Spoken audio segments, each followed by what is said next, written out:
মেয়েদের জীবন আসলে এতটাও সহজ না। আর আমরা সেটা বুঝতে পারি যখন শ্বশুর বাড়িতে নতুন জীবন শুরু করি, তখন থেকে আমরা রিয়েলাইজ করি আসলে একটা মেয়ের জীবন যে কত কঠিন। কারণ হচ্ছে শাশুড়ি, দেবর, ননদ সবাইকে মেনটেন করা আসলেই অনেক কষ্ট। আর যাদের শাশুড়ি একটু কড়া বা একটু অন্যরকম থাকে, বেশিরভাগ শাশুড়িরাই আসলে একটু কড়া টাইপের থাকে, বিশেষ করে বউদের সাথে। কারণ তারা বউকে কখনো নিজের মেয়ে ভাবতে পারে না। তারা কখনোই ভাবে না যে আমারও একটা মেয়ে আছে, সেও একদিন শ্বশুর বাড়িতে যাবে, সেও সেম জিনিসগুলা ফেস করতে পারে। সো আমি যদি একটা মেয়ের সাথে ভালো ব্যবহার করি, সো এটার হিসেবে হয়তো আমার মেয়েটা ভালো থাকবে শ্বশুর বাড়িতে। এই জিনিসটা যদি একটা মা মানে একটা শাশুড়ি ভাবতো, তাহলে আর কখনোই কোনো মেয়ের লাইফে এত কষ্ট হতো না। আজকে আসলে একটা নিউজ পড়ে খুবই খারাপ লাগতেছে। এটা হচ্ছে বাংলাদেশেও না, ইংল্যান্ডের মতো একটা দেশে এটা এরকম অহরহ ঘটনা হচ্ছে ইদানিং না, অনেক আগে থেকেই হচ্ছে, বাট ইদানিং মনে হচ্ছে একটু বেড়েই যাচ্ছে। ইংল্যান্ডের মতো দেশেও একটা মেয়ে আসছে, ইংল্যান্ডের 4 বছরে মনে হয় একবার দেশে গেছে, বাট এখানে শাশুড়ি মানে ওকে মেরে ফেলছে। অত্যাচার করলে একটা মেয়ে মারা যায়, ভাবতেই কেমন লাগতেছে। কারণ আসলে আমাদের মেয়েদের লাইফটা অনেক কঠিন। আপনি যখন একটা ঘরের বউ হবেন, দেখবেন আপনাকে ছাড়া শাশুড়ি সবাইকে পছন্দ করতেছে। ইভেন হেল্পিং হ্যান্ড যে আছে ওনার কাছেও আপনার বদনাম করতেছে, দিব্যি বদনাম করবে, ভাববেও না। কাজের মেয়েটা কিন্তু আবার ঠিকই আপনাকে বলে দিবে। সো এইভাবেই আর কি শাশুড়ি তারপর বউদের মধ্যে ঝামেলাটা হয়। সো আপনাকে ছাড়া তার পাড়া প্রতিবেশী, তারপর পাশের বাড়ির বউ সবাই ভালো। আপনি যত কাজ করেন, বাসার যত হেল্প করেন, কখনোই ওনার পছন্দের কারণ হবেন না। আর এগুলোর আসলে অনেকগুলো কারণ আছে। উনিও যখন নতুন বউ হয়ে আসছিলেন, তখন উনিও হয়তো এই সাফারগুলো করছে। সো এগুলো আসলে ওনার ভিতরেও চলে গেছে, সেজন্য হয়তো এই বিহেভটা আপনার কাছে চলে আসতেছে। শাশুড়ি আসলে ইচ্ছা করে অনেক সময় করে না, কিন্তু হয়ে যায়। সে কখনোই আপন মেয়ে ভাবতে পারে না, এটাই মেইন কারণ। আপন মেয়ের সাথে এরকম আসলে করে না কেউ, যেটা বউদের সাথে করে। এটা হচ্ছে, আমি কাউকে মিন করে না, মানে এটা আমাদের সমাজ পরিস্থিতি এরকম আর কি।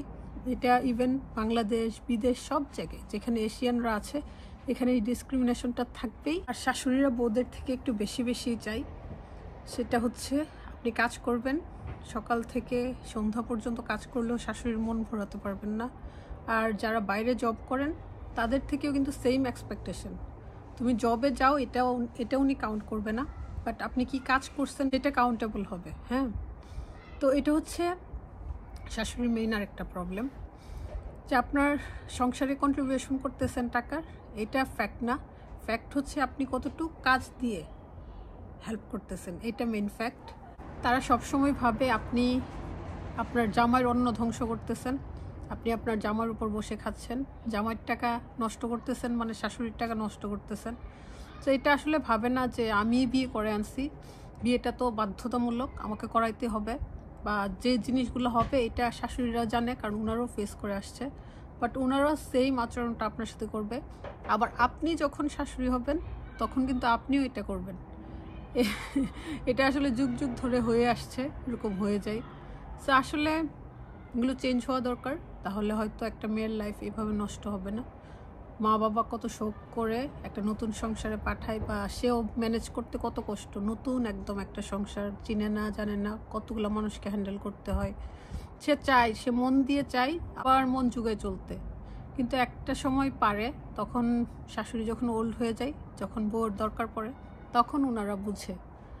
আর তখন অনেক লেট হয়ে যায় আসলে। তখন আর সে শাশুড়ি থেকে এত যন্ত্রণা পায় যে তখন আর শাশুড়িকে ভাল লাগে না, যে এখন কেন করো, তখন তো আমাকে একটু আদর করোনি। তখন হয়তো আদর করলে এটা মনে থাকতো। আপনি যখন ভালো কিছু করবেন, তখন সবাই আপনাকে ভালোবাসবে। আর মুরব্বী মানুষরা যদি ভালো হয়, তাহলে এমনিতেই আদর লাগে। আর মুরব্বীরা যখন একটু রুড আচরণ করে, তখন দেখবেন আপনার ভালো লাগে না। তারা, শাশুড়িরা হচ্ছে মেনলি বড় বউ যারা ঘরে থাকে, তাদের প্রতি একটু এরকম আচরণটা করে। তারা কিন্তু আস্তে আস্তে ছোট বউ, মেঝু বউ, ওদের প্রতি কিন্তু ওরা আন্তরিক থাকে। ওনারা এটা আর করে না। মিসবিহেভ যেগুলো বড় বউর উপর করছে, সেগুলো কিন্তু আস্তে আস্তে কমে যায়। তারপর বড় বউ তো খুব রাগ থাকে, সেজন্য কোনো বউদের সাথে কথা বলবেন, দেখবেন যে শাশুড়ির প্রশংসা করতেছে না। আবার সেম জিনিসটা কিন্তু বউদের ক্ষেত্রেও হয়। হ্যাঁ, আমি একলা শাশুড়িকে বলতেছি এরকম না, বউরা অনেক সময় শাশুড়িকে সহ্য করতে পারে না। বিয়ের পর মনে করে যে ছেলে মানে জামাই সে শুধু তার, ফ্যামিলির কেউ না, ভাই বোন মা বাবা কাউকে হেল্প করতে পারবে না। এটা আসলে ঠিক না। ওনারাও অনেক কষ্ট করে, ছেলে মেয়ে প্রতিও বাবা মার হক থাকে, ভাই বোনের হক থাকে, এগুলো নষ্ট করার আপনার কোনো অধিকার নাই। যতদিন বাবা মা বেঁচে থাকবে তাদের করার রাইটস আছে। সই সবাই ভালো থাকবেন, সুস্থ থাকবেন। ছোট একটা ভিডিও শেয়ার করলাম। আল্লাহ হাফেজ।